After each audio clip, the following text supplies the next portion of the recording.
Hello, Algebra 1. This is going to be a video on polynomials, so it goes along with the Introduction to Polynomials lesson in Accelerate. So I'm going to make this as quick as I can. I'll be honest, it's probably going to take me a good 15 to 20 minutes because there's quite a bit in here to cover.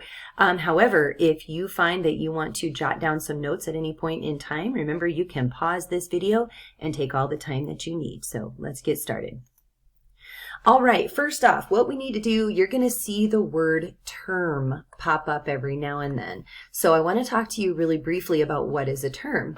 A term is a number, one or more variables, or a combination of those joined by multiplication. So what that means is 12 is an example of a term. A plain old number can be considered a term.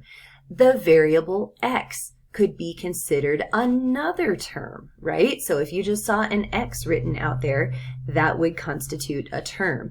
You can have a number and a variable written together, joined by multiplication. So the 9 and the a, that when you see a letter and a number together like that, that signifies multiplication. It's really the only operation that we don't have to show a symbol for when we get into algebra. 5y to the third power. So this is where we have a number times a variable to an exponent. Okay, that's perfectly fine too. This is a term. Here we have a numerical value of 1/2, which is perfectly fine, times several variables, each with their own exponent. I want to remind you, when you see just a plain old exponent like this a, or the a back here, or the x back here, all of those have an exponent that is understood to be a 1, okay? So we have three different exponents in this specific term, or pardon me, three different variables in this specific term with their own unique exponents, okay?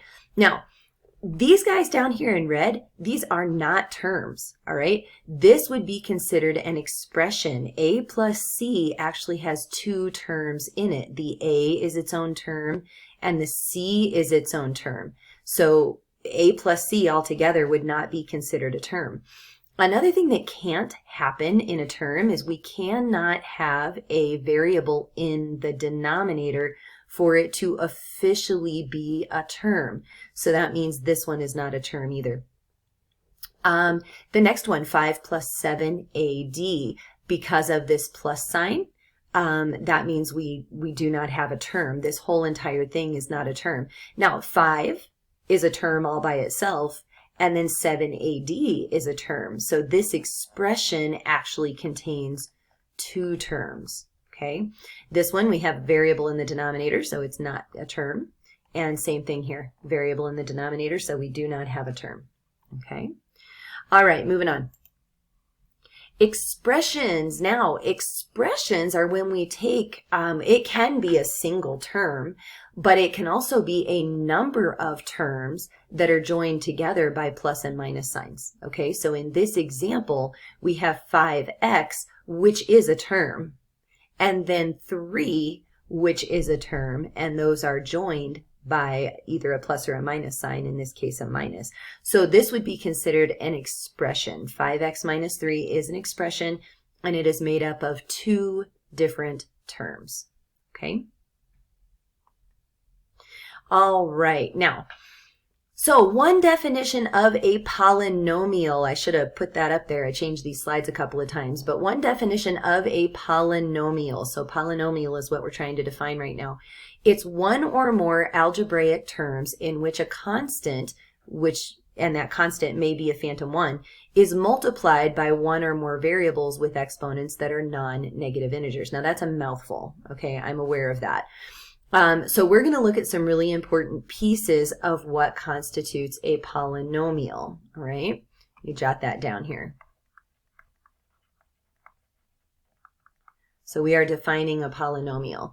So one or more algebraic terms. So that's one important part of this, all right? So it can be a single term, like you see down here with 5a. The z is also a single term. The constant of -8 is a single term. All of these are going to be considered polynomials. Now, the reason I put this statement about phantom 1 in there is because of examples like this z. So for instance, when we have this z, you're going to realize this is actually a phantom 1 being multiplied by z. So there really is going to be a constant multiplied by every single algebraic term, every single variable, even if that constant is a 1 and it doesn't show up. All right. So, the other piece that's really important here is that all of our exponents have to be non-negative integers, okay? Now there's a lot packed into those couple of words. So non-negative, of course, means it cannot be a negative number. So we cannot have negative exponents. Also, they are integers. Well, remember, integers is the group of numbers that's negative. Let's start way at that back there at infinity. -3, -2, -1, 0, 1, 2, and then we could go to 3 as well, but I don't have space. So it doesn't include decimals or fractions. Okay, so because we're dealing with the set of integers, we are not dealing with decimals or fractions. So here's what that means. All of my exponents must be positive, or they can be 0, and they cannot be decimals, and they cannot be fractions. Okay? All right. Now, if you have multiple terms in a polynomial, those multiple terms are going to be added or subtracted. So when you see minus and plus signs in between different terms, that tells you I just have multiple terms within a particular polynomial. Okay, so let's check these out. This one right here. We definitely meet the definition. We've got 3 terms here, different terms being joined by plus signs and minus signs. We have an exponent of 2, which is definitely a non-negative integer, and we have an exponent of 1, which is also a non-negative integer. Over here, my exponents are all 1s and then a 2, so we're good to go. This is an m to the first power. This is a b squared c to the first power, b to the first power c squared, b to the first power, and c to the first power. So all of my exponents are non-negative integers in all of these examples that I've shown you. So that means all of these could be considered to be polynomial expressions. All right, now there are 2 ways that we are going to name polynomials. We are going to name them by their degree, and we are also going to name them by the number of their terms. All right, and I'm going to show you how to do that coming up. Okay, so let's start talking about number of terms. So this is the reason that I did that extra slide or 2 at the beginning, talking to you about what terms actually are and how are we able to pick those out. Because we have to name our polynomials by the number of terms. Okay, now, first thing I want you to look at is over here on the right. So I'm dealing with the expression 7a. According to how we defined things earlier, 7a is in fact a single term, okay?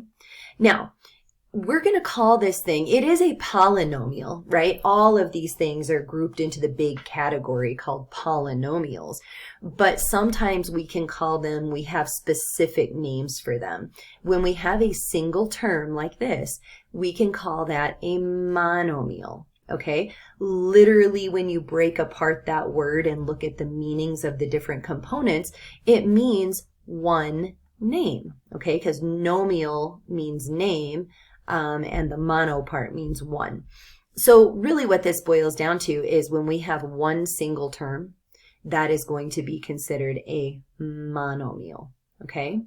Now, binomial technically breaks down, it means 2 names, right? So what we're going to think of this as is it's 2 terms it's a polynomial that only has 2 terms in it. We can specifically call that a binomial. And you can see that that's the case here. So 8x is one term and the 5 is another term, and that happens to be joined by a negative symbol or a minus sign, okay? Trinomial, tri means 3.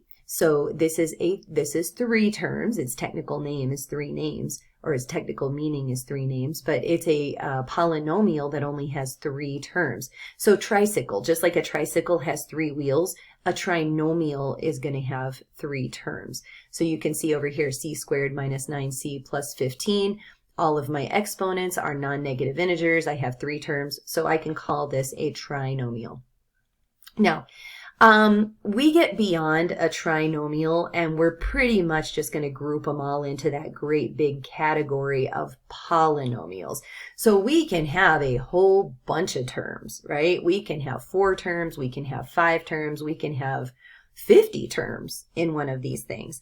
There's really no limit on the number of terms that we can have, but once you get above 3, we're just going to group this into the category called polynomial, all right? And remember, monomial, binomial, and trinomial are just 3 specific types of polynomials.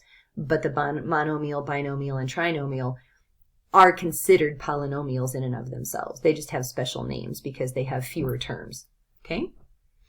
All right. Now we're going to start talking about the degree of a monomial, so a single term. So a degree of a monomial is the sum of all the exponents in that monomial. Okay, so you're going to notice in this first example, negative 5x squared y to the 3rd power. I don't have any plus or minus signs in there. I do have a negative out front, but that negative is not separating 2 terms, right? So we just have a single term here, and it just so happens that that single term is negative. So in order to find the degree, we have to find the sum of all of the exponents, all right? So we have an exponent of 2 and an exponent of 3. Sum, of course, means to add. So that means this is a 5th degree monomial. All right? Now I'm going to have you guys press pause and see if you can answer the last 2, and we will check when you get back. Okay, so I hope you had a chance to work those out. The second one, you should have gotten that is a 4th degree polynomial. If you said that it's a 3rd degree, you forgot that the exponent on your variable x is a 1. So don't forget that. Those are sneaky and kind of tricky, and kids trip up on them all the time. Okay, so be aware of that. Have that on your radar. This is an x to the 1st power, and then the y to the 3rd power. When I add those together, that turns into a 4th degree monomial. Down below, I have a similar type of situation. So my last example, that's an x to the 1st power, y to the 1st power, and then z squared. When I add all of those together, that is also a 4th degree monomial. Okay, now this little piece over here on the right, I just had to point this out, guys. In Accelerate, we spent a decent amount of time at the beginning of these slides talking about how our exponents cannot be negative, right? And we also talked just on the last slide or 2 about the fact that a monomial is actually a polynomial, right? But in a polynomial, we can't have negative exponents. And then Accelerate turned around and gave you guys some examples within, this is on page 7 in the lesson, they gave you some examples in there to try and get you to find the degree of the polynomial, right? Or the monomial, which is also a polynomial. But here's the thing, they gave you negative exponents. So technically, this one, and this one, and this one are not really even monomial function, or they're not monomial expressions. They're not polynomial expressions because they have negative exponents. Their purpose in Accelerate was to get you to add all of those exponents together, and I do understand that. I understand what they were trying to do, but mathematically it is incorrect. So I really wanted to point that out because I don't want you guys seeing that we can have negative in the exponents and then thinking that that's okay. That is not okay. It does not match the definition of having a polynomial. Okay, so that's something I'm going to have to report to Accelerate, and they need to send that to their curriculum writers so they can fix it. All right, now, so degree of a polynomial. I want you to keep in mind, the last slide we were looking at degree of a monomial, so a single term. Now what we're going to be looking at is the degree of an overall polynomial that has multiple terms in it, like you see down here, okay? So the degree of a polynomial is simply the largest degree of any of its terms, right? So here's the thing. You're going to take a look at each one of these. Because this is an exponent of 5, this first term is a 5th degree term. This has an exponent of 1. This is a 1st degree term. This has an exponent of 6. This is a 6th degree term. Exponent of 1. So this is a 1st degree term. And this one, believe it or not, we're going to talk about this a little bit more on the next slide. I'm not going to give you the reason right now. We'll do that on the next slide. But this is actually a 0 degree term. Believe it or not, that's a thing that can happen, and I'll show you why in just a minute. Okay, so here's the deal. The degree of the overall polynomial is the largest of those degrees. So what's the largest one that I found? It was the 6th degree term. So that means this is a 6th degree polynomial. Okay, so when you're looking for the degree of the overall polynomial, you figure out the degree of each individual term, and the largest degree that you come up with is the degree of the polynomial. Okay? All right.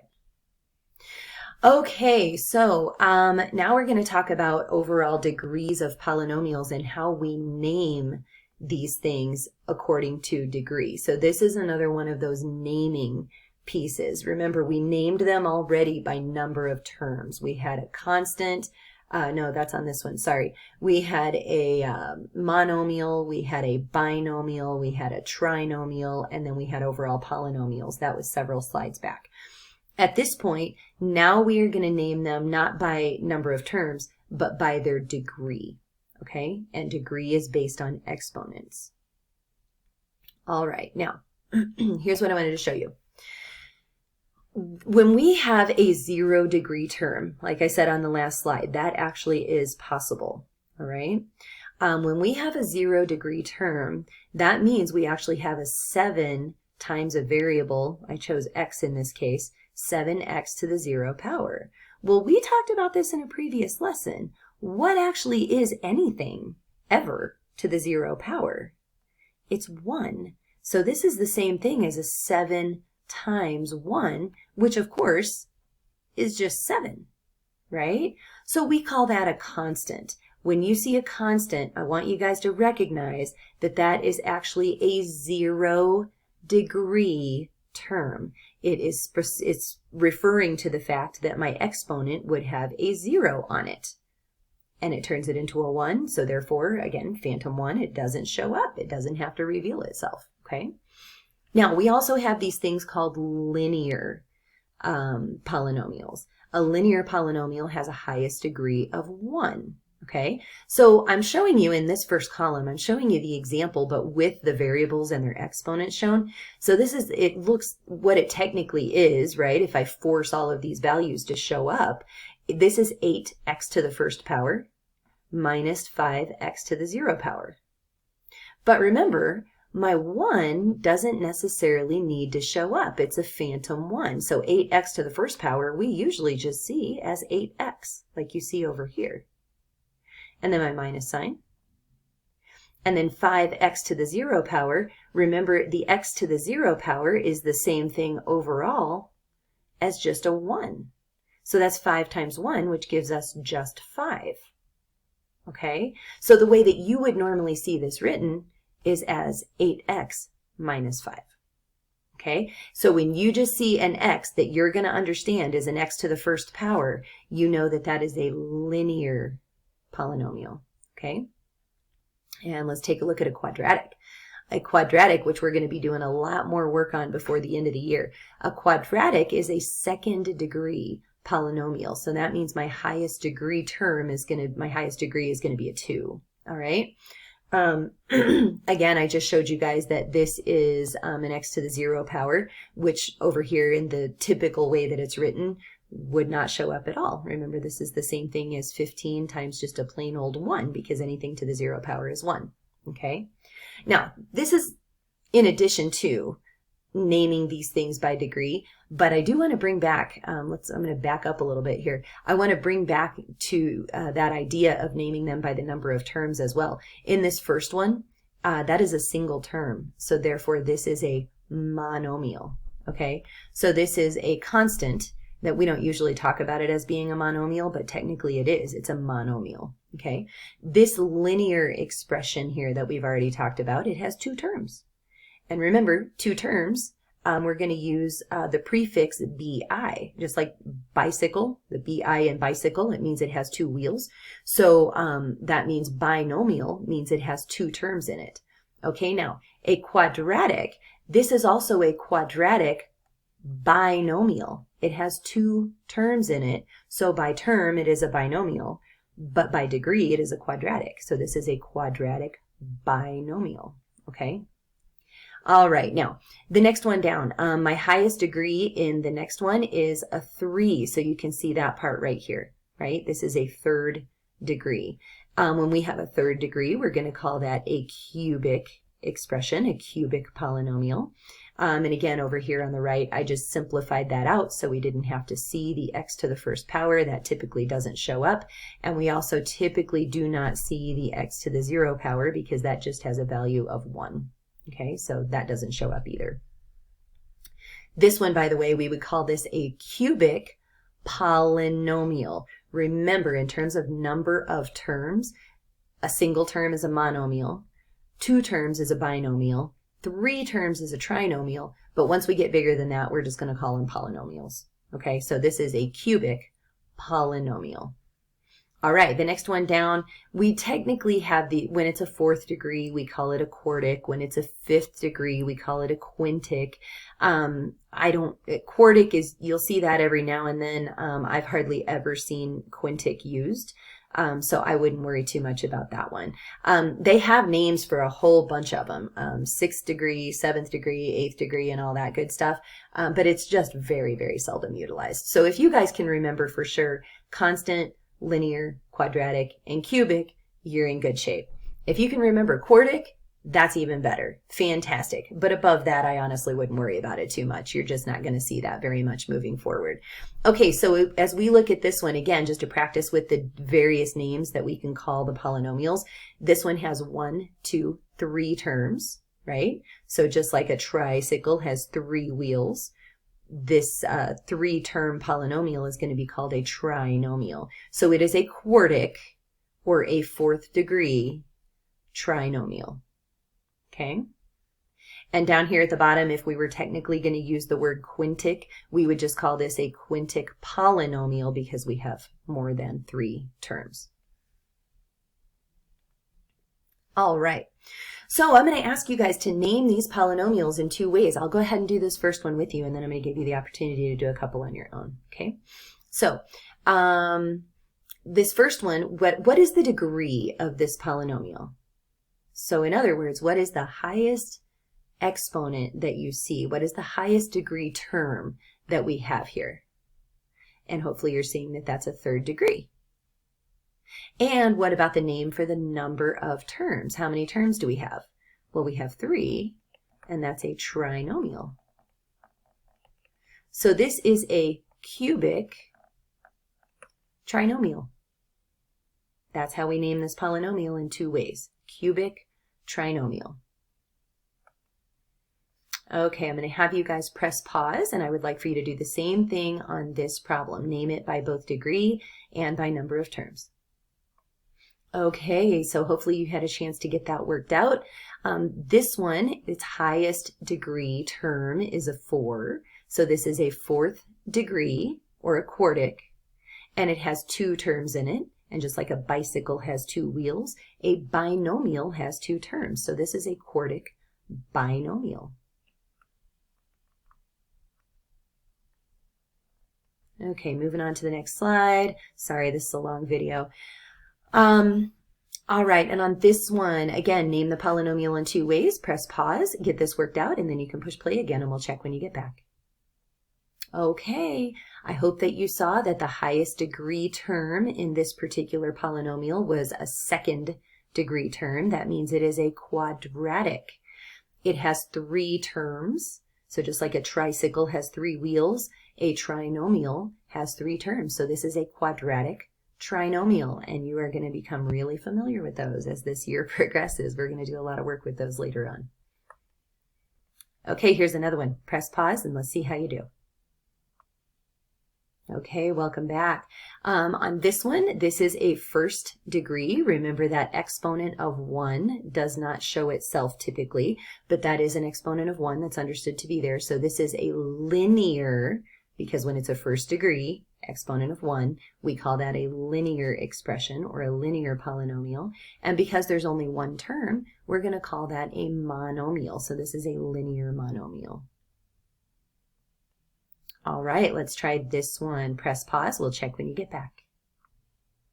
Okay, I hope you had a chance to work that out, and I hope that you saw my highest degree in any of my terms was a 6. So this is a 6th degree, and it looks to me like we have 1, 2, 3, 4, 5 terms in this thing. Remember, when we get to 4 terms and more than that, we're just going to group this into that great big category of polynomial. Poly means many. So when you see polynomial, that basically means many names or many terms, right?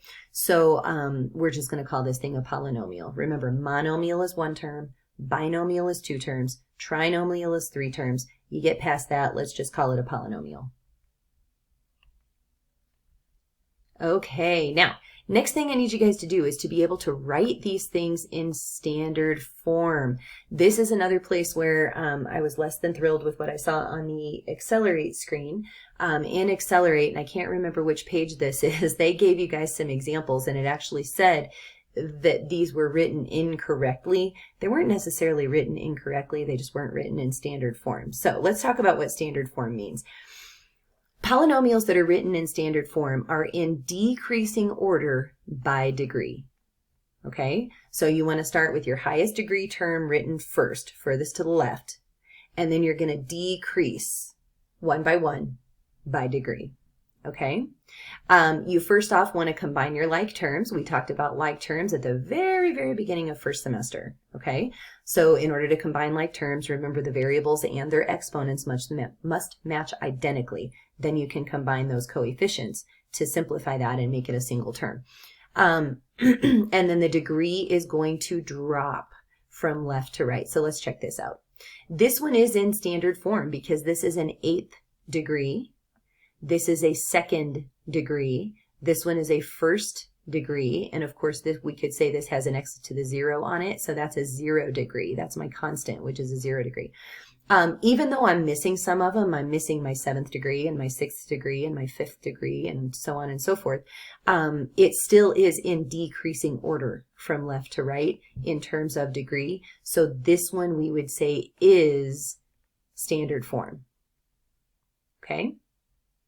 All right, let's take a look at this next one. You can see clearly this one is not in standard form because they have their x to the square or x squared power, x to the 2nd power written first, all right? And then the x to the 8th power is after that. So we are no longer in decreasing order in terms of exponent because the 2 is in front of the 8. Okay? Now this last one is a little bit tricky because here's the thing. Even though it does look at first glance like I'm kind of in decreasing order, so I've got my 8 in the front and then 2 2s, right? This has a degree of 2 and this has a degree of 2, degree of 1, degree of 0. So at first glance, this does look like that could conceivably be in decreasing order. But remember, we also have to combine our like terms, right?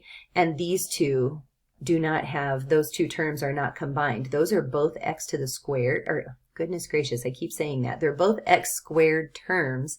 Those can be combined. So this would actually be 6x to the 8th power, and then 3 negative x squareds and 4 more negative x squareds would be 7 negative x squareds. And then my 5x plus 8, This one would be in standard form, but the way it's written up here is not in standard form because my like terms are not combined. Okay.